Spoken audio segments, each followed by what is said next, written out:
Bom dia, boa tarde, boa noite. Vamos continuar então nosso curso sobre história grega. Continuando então o período arcaico. Perante os conflitos sociais que se acentuaram na segunda metade do século VII a.C., as polis procuraram resolver de forma pacífica os conflitos. As partes em conflito concordavam em nomear homens com uma reputação íntegra que dotam as cidades de código de leis, que são os legisladores. Até então as leis não eram escritas, o que dava aso a interpretações arbitrárias ao serviço da aristocracia, e a exigência de um código escrito de leis parte das classes populares. Os primeiros legisladores conhecidos surgiram nas cidades da Magna Grécia em meados do século VII a.C. O mais antigo legislador conhecido é Zaleuco de Locros, figura com contornos lendários, que teria escrito o primeiro código de leis em cerca de 644 a.C., aceito por cidades da Magna Grécia, sul da Itália e Sicília. Em Atenas, os legisladores mais conhecidos foram Drácon e Solon. Drácon, que viveu de 650 a 620 a.C., foi responsável pela elaboração do primeiro código de leis escritas, e Solon, que viveu de 638 a 559 a.C., foi responsável, por exemplo, por abolir a escravidão por dívida. Enquanto Drácon manteve os privilégios dos eupátridas, Solon fortaleceu a democracia ateniense, apesar dessa ser restrita no máximo 5% da população, porque ele defendia a participação política baseada na renda. Ao longo do período arcaico, a classe dos demiurgos foi enriquecendo, enquanto os eupátridas foram empobrecendo, e os georgioi, que eram os camponeses, foram à falência. Para Zaleuco, existia a supremacia dos poderes públicos, consagrava o direito da jurisdição do pai sobre o filho, mas suprimiu a vingança particular. Para os crimes graves, aqueles submetidos ao aerópago, as penas eram morte ou exílio. Já Drácon criou um importante princípio do direito penal, que é a diferença entre homicídio voluntário, involuntário e legítima defesa. No Código de Drácon, a punição para qualquer forma de roubo era a morte, por isso que ficou conhecido o termo draconiano. As leis eram tão severas que os atenienses as aboliram, simplesmente deixando de cumpri-las. Os órgãos que administram a justiça podem ser divididos em justiça criminal e justiça civil. Na justiça criminal existiam dois tipos de tribunais, o do aerópago e dos efetas. O aerópago era formado por ex-arcontes, que julgavam casos de homicídio intencional e não intencional. Já os efetas era formado por 4 tribunais menores, Pritaneu, Paládio, Delfínio e Afreates. Era constituído por 51 membros de mais de 50 anos e julgavam casos de homicídio premeditado. Já no âmbito da justiça civil, os casos mais simples eram resolvidos por juízes dos demos e os casos mais graves eram encaminhados para tribunais formados por árbitros privados. Além disso, às vezes usava-se o tribunal popular, que era a Eliaia, e para o comércio marítimo recorria-se a juízes dos tribunais marítimos. A obra dos legisladores não conseguiu resolver todos os conflitos sociais. Quase todas as cidades gregas conhecem entre 670 e 510 a.C. o domínio dos tiranos. No entanto, a palavra tirano aqui não possui uma conotação negativa que hoje tem, significando apenas usurpador com poder supremo. Entre os gregos, o termo só adquire conotação pejorativa a partir do governo dos 30 tiranos em Atenas, em 404 a.C., que eram realmente conhecidos por sua crueldade. Os tiranos conquistavam o poder através da violência da força, recebendo o apoio das classes inferiores, as quais passaram depois a proteger e socorrer primeiro nas cidades comerciais, com os primeiros tiranos sendo Ortágoras em Sicyon e Cípselo em Corinto.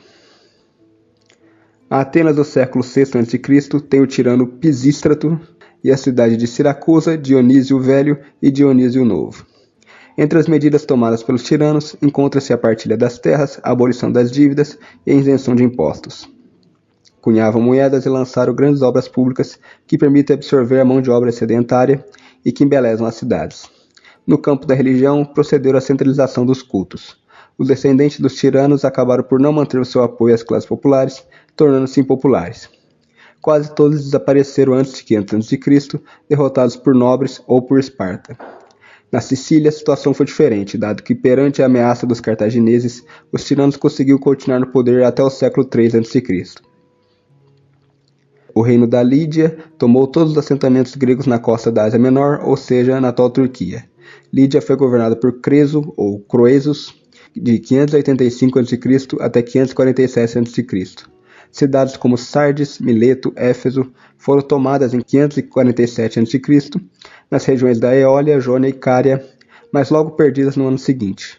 Novamente, essas cidades na costa ocidental da Turquia são tomadas em 505 a.C.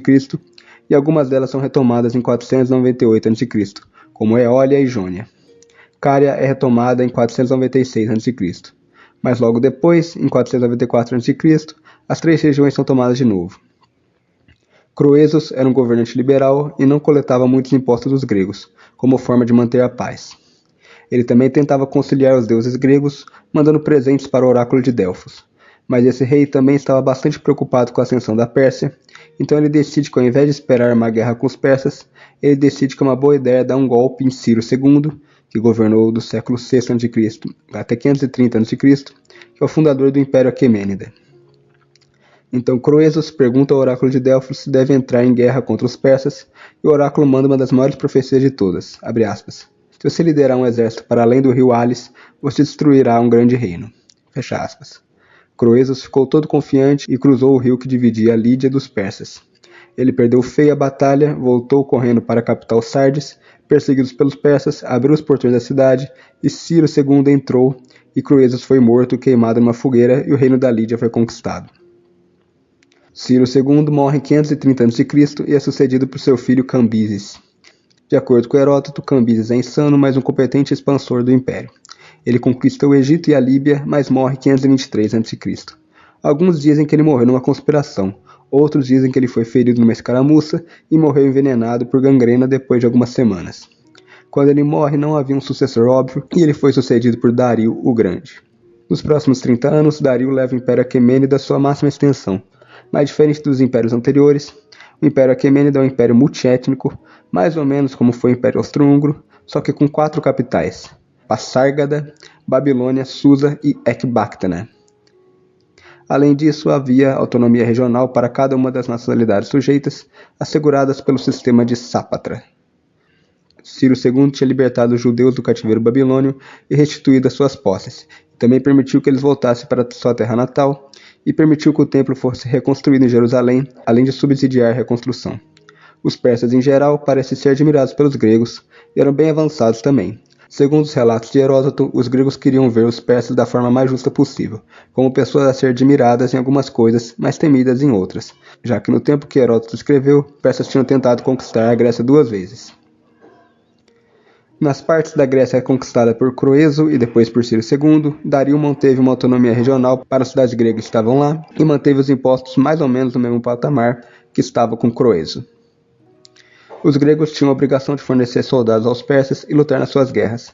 Depois de 522 a.C., os persas começaram as campanhas na Europa além do Danúbio, ou seja, contra os celtas, bárbaros e os trácios. Os gregos se beneficiaram dessa pacificação e o comércio com o resto do Império Aquemênida se intensifica. Mas mesmo assim, os gregos já estavam com uma vontade de emancipação política, e Dario começa cada vez mais indo ao sul do Danúbio, ficando de olho nas cidades-estado gregas. Em Samos, cidade governada por um tirano, em uma potência comercial e naval, e enquanto estiver lá, os persas ficarão cautelosos em fazer uma campanha contra a Grécia. Polícrates governou Samos com uma sorte surpreendente por mais de uma geração. Tudo que ele faz vira ouro, ele é governante de um centro comercial riquíssimo, limpou os mares da pirataria, além de ser um dos grandes amigos do faraó do Egito, Amoses II. Um dia, Amoses II escreve para ele algo como, abre aspas, não estão gostando desses seus grandes sucessos com os deuses ciumentos, portanto considere o que você considera mais precioso e o que você mais lamentará perder e jogue fora para que nunca mais seja visto entre os homens, fecha aspas. A ideia era que, se você só tem sorte nessa vida, uma hora os deuses vão ficar com inveja e vão te punir. Então é melhor que você se ferre agora do que pelos deuses. Então, segundo a lenda, Polícrates foi ao mar e jogou seu anel no mar, já que era o bem que ele considerava mais precioso. Só que, segundo a lenda, um peixe comeu o anel e um pescador pescou o peixe e foi levar até Polícrates sem saber de nada, e então o anel voltou para ele. Se é verdade ou não, nunca saberemos, mas aconteceu algo parecido em Londres, em 1798, quando alguém deixou cair um anel no Tâmisa e um peixe comeu e alguém descobriu o anel na barriga do peixe depois. Enfim, o que importa é que depois disso, Polícrates foi convidado pelo sátrapa persa para Éfeso para atravessar a Ásia para fazer alguns negócios diplomáticos. Então ele estava em Éfeso, ele é preso, torturado e crucificado. E os persas instalam um regime clientelista em Samos, ou seja, não há mais a marinha poderosa de Polícrates para deter os persas. E é com esse episódio que as coisas começam a esquentar entre os gregos e persas, até estourar as guerras médicas de 499 a 449 a.C. O período arcaico, para muitos historiadores, costuma terminar em 500 a.C., outros já consideram que foi em 480 a.C., na Batalha de Maratona.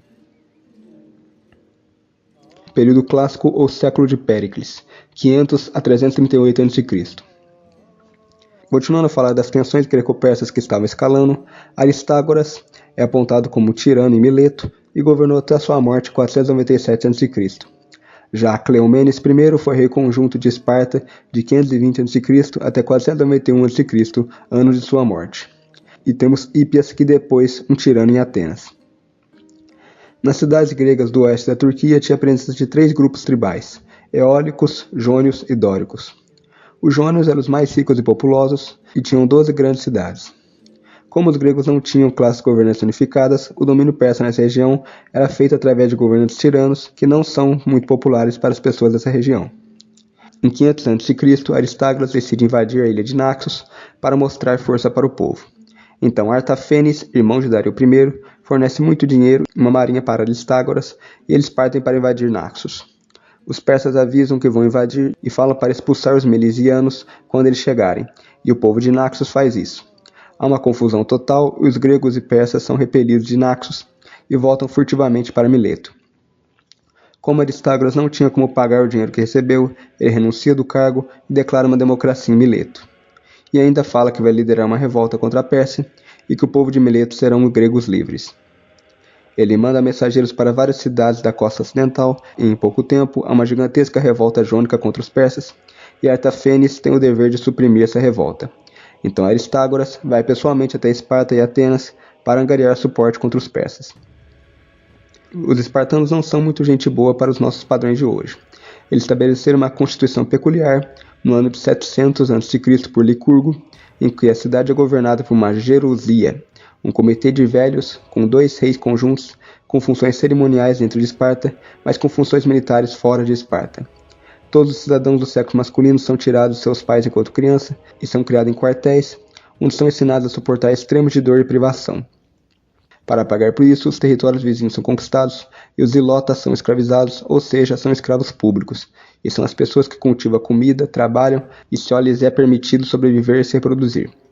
Esparta se tornou a grande potência militar da Grécia, onde o exército e a nação são a mesma coisa, assim como a Prússia, como diria Clausewitz.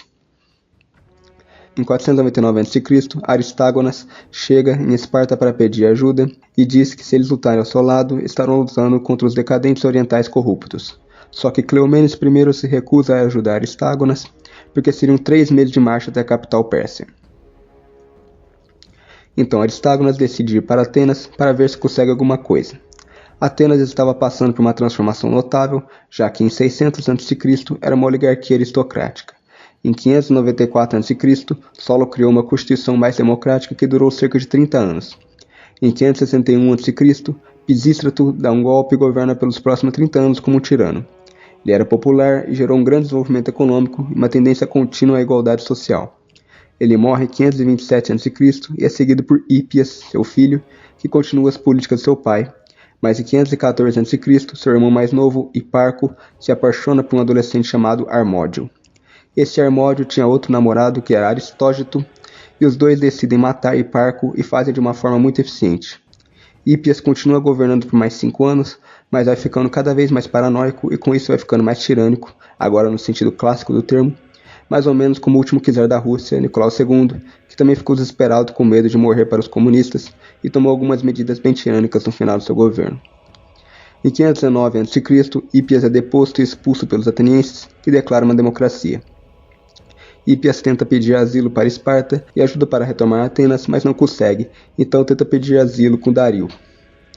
No entanto, a democracia ateniense é bem diferente da democracia liberal que temos hoje, o que a torna menos pior. Não havia eleições, exceto para coisas essenciais como generais, almirantes, e você precisa de pessoas que possam provar que são particularmente competentes para assumir essas funções. Se você quisesse alguém para limpar os esgotos ou cuidar das bibliotecas públicas, não havia eleições, você escolhia as pessoas por sorteio. Você colocava nomes numa caixa, tirava um nome e falava: Anaximandro de Mileto, você foi sorteado para cuidar da biblioteca pública. Você seria supervisionado e se alguém achar que você estava fazendo algo errado, você poderia ser cassado no final do seu mandato e podia sofrer uma inspeção muito minuciosa das suas transações financeiras. ou se você fosse julgado como corrupto e incompetente, você seria multado. Na Assembleia, qualquer um poderia propor uma mudança na lei, que seria debatido, votado, e a lei mudaria de acordo com os votos das pessoas. A Assembleia era supervisionada pelos tribunais, mas esses eram baseados em júris muito grandes, muitas vezes 499 pessoas. Esse sistema durou até a conquista romana, mas algumas vezes foi abolido, mas sempre era revivido. Os espartanos tinham ajudado a expulsar Hípias, porque os atenienses subornaram o oráculo de Delfos para dizer aos espartanos para se livrar dele. Os espartanos descobriram o suborno e agora estavam dispostos a apoiar o retorno de Hípias, e os atenienses ficaram preocupados porque não tinham exército e decidem falar com Artafenes. Então Atenas pede ajuda a Sardes para impedir que os espartanos destruíssem a experiência democrática deles. Artafenes então pergunta se pode trazer terra e água para o grande rei. Então os atenienses fazem isso, rendendo sua cidade ao grande rei, e em troca ele supostamente irá defender sua independência dos seus vizinhos como Esparta. Quando os atenienses voltam para Atenas, a ameaça passou porque os espartanos foram informados disso e fala para não se portar com Hípias porque ele não era importante. Então os atenienses acabam não precisando do apoio persa e falam que vão punir quem traiu a cidade para os persas. Hípias então se retira e se junta a Artafenes, dizendo que o povo ateniense o rejeitou e quer ajuda para restabelecer seu domínio sobre Atenas. Então Artafenes conversa com seu irmão Dario e os dois concordam em ajudar Hípias, que é um aliado mais confiável. Aristágoras aparece em Atenas e agora com apoio ateniense, os jônios marcham para o interior e tomam Sardes, a capital da província, e queimam a cidade. Em 493 a.C., após 7 anos de luta muito dura, a revolta jônica é derrubada e Mileta tomada e queimada. No entanto, essa revolta desgastou muitos persas que tiveram que gastar muitos recursos para suprimi-la. Artafenes então decide reduzir os impostos pagos para as cidades jônicas. Em 492 a.C., Mardônio, genro de Dario, visita a Jônia e abole o sistema de tirania. Em vez disso, ele concede a essas cidades gregas constituições democráticas modificadas. Para os persas, eles precisavam pensar em como deixar essas cidades do seu lado, sem se rebelar de novo, e ao mesmo tempo como incorporar a Grécia continental. Então a Pérsia só tinha duas opções: ou ia um pouco para trás e deixava as cidades jônicas livres, ou teria que conquistar toda a Grécia. Então Dario envia mensagens para todas as cidades-estado gregas no oeste, pedindo, em nome do grande rei, um presente de terra e água. Todas as cidades hesitam em dar o presente, tirando Atenas e Esparta, que matam os emissários persas. Então Dario manda 2 generais, liderando um grande exército e marinha para punir os atenienses e espartanos, e punir os outros gregos que ajudaram na revolta jônica. Eles mandam uma grande marinha para Naxos, e depois chegam no continente em Erétria, e queimam a cidade, e depois decidem atacar Atenas. Hípias, que estava ajudando os persas, fala para eles atacarem Maratona, a 17 milhas de Atenas, para atacar por terra. Em setembro de 490 a.C., os persas chegam em Maratona. Atenas tinha um exército bem menor, mas a estratégia contou mais no final. Os persas normalmente combatiam montados a cavalo e com arcos, e os gregos usavam escudos e lanças numa formação de parede de escudo. Assim que os persas chegaram na praia, os gregos já estavam lá e não deu tempo dos persas de reunir a cavalaria. Os gregos avançavam em 3 frentes, uma de frente para os persas e 2 nos lados. Parte dos persas foge de volta para os barcos e vai embora, mas boa parte fica para lutar. Então os atenienses que estavam nas frentes laterais fecham o cerco e os persas cercados pelos gregos não têm outra opção a não ser fugir para os barcos. Os navios então voltam para Naxos e para Samos. Em 480 a.C., os persas vão fazer uma grande invasão da Grécia, liderados por Xerxes I. Em 481 a.C., Xerxes, após passar boa parte do tempo cuidando de revoltas no Egito e na Babilônia, chama o Conselho Real e faz um grande discurso, e é apoiado por seu cunhado Mardônias. Em 498 a.C., os gregos, incitando a revolta jônica, tinham capturado e queimado a cidade de Sardes, capital provincial persa. E Xerxes jurava vingança aos gregos por isso, e prepara uma grande invasão por terra que ele jurava que os gregos não iriam resistir. Segundo Heródoto, havia 49 nações, com 5 milhões de homens do lado persa, com 1,7 milhão sendo soldados de infantaria aptos e 80 mil cavaleiros. Esse número parece bem exagerado, então provavelmente isso é dividido por 10, então vamos supor que Xerxes juntou um exército entre 300 mil e 500 mil homens. Ainda assim é uma invasão maciça, e na linha de frente temos os 10 mil imortais, um regimento montado, sempre mantido com força total, substituído qualquer um que morra. Xerxes sai de Sardes e marcha em direção a Abdera e vai pelo norte da Grécia. Só que é difícil levar suprimentos com você por todo o caminho da Ásia, então a marinha iria ajudar dando comida e informações. Quando Xerxes viu o tamanho gigantesco do seu exército, a primeira coisa que ele fez foi enviar representantes para todas as cidades gregas, pedindo por água e terra, exceto Atenas e Esparta. Ele fez isso porque pensava que muitas cidades-estado ficariam ao seu lado só dele pedir, por medo do seu gigantesco exército, e de certo modo funcionou. 3 cidades gregas se aliaram com os persas, sendo essas Argos, Tebas e Larisa. Xerxes também faz um acordo com os cartagineses para que esses invadissem assentamentos gregos na Sicília e na Itália, enquanto os persas atacavam as cidades-estado. 2 jovens espartanos são enviados a Xerxes para avisar que Esparta não se aliará com eles, e Xerxes deixa eles irem embora de boa para mostrar clemência. Os gregos enviaram espiões para Sardes para ver o que estava acontecendo, e 3 desses espiões são pegos, torturados e condenados à morte. No entanto, antes que a sentença de morte fosse executada, Xerxes intervém e fala para trazer os espiões para sua presença. Ele mostra o tamanho do seu exército e manda os espiões de volta para a Grécia. No Helesponto havia uma grande ponte que ligava a Europa à Ásia, mas ela foi destruída numa tempestade e o exército de Xerxes não podia atravessar. Então Xerxes manda construir uma nova ponte, só que por cima de seus barcos, que serviriam como apoio. Com isso, em 3 dias ele conseguiu que todo o seu exército de 300.000 a 500.000 pessoas cruzassem o oceano. Depois, eles passam pela Trácia, Macedônia e entram na Grécia pelo norte e vão para o sul. Das 31 cidades-estado gregas que decidiram resistir e se juntaram a Atenas e Esparta, elas tinham apenas 1/4 da marinha persa e 1/10 do exército. Mas mesmo assim, essas 31 cidades-estado se juntaram e formaram a Liga de Corinto e concordam em seguir 2 comandantes, um para a marinha e outro para o exército. Leônidas, o rei espartano, liderou as tropas em terra, enquanto as tropas navais ficaram no comando de Eurybíades, outro espartano.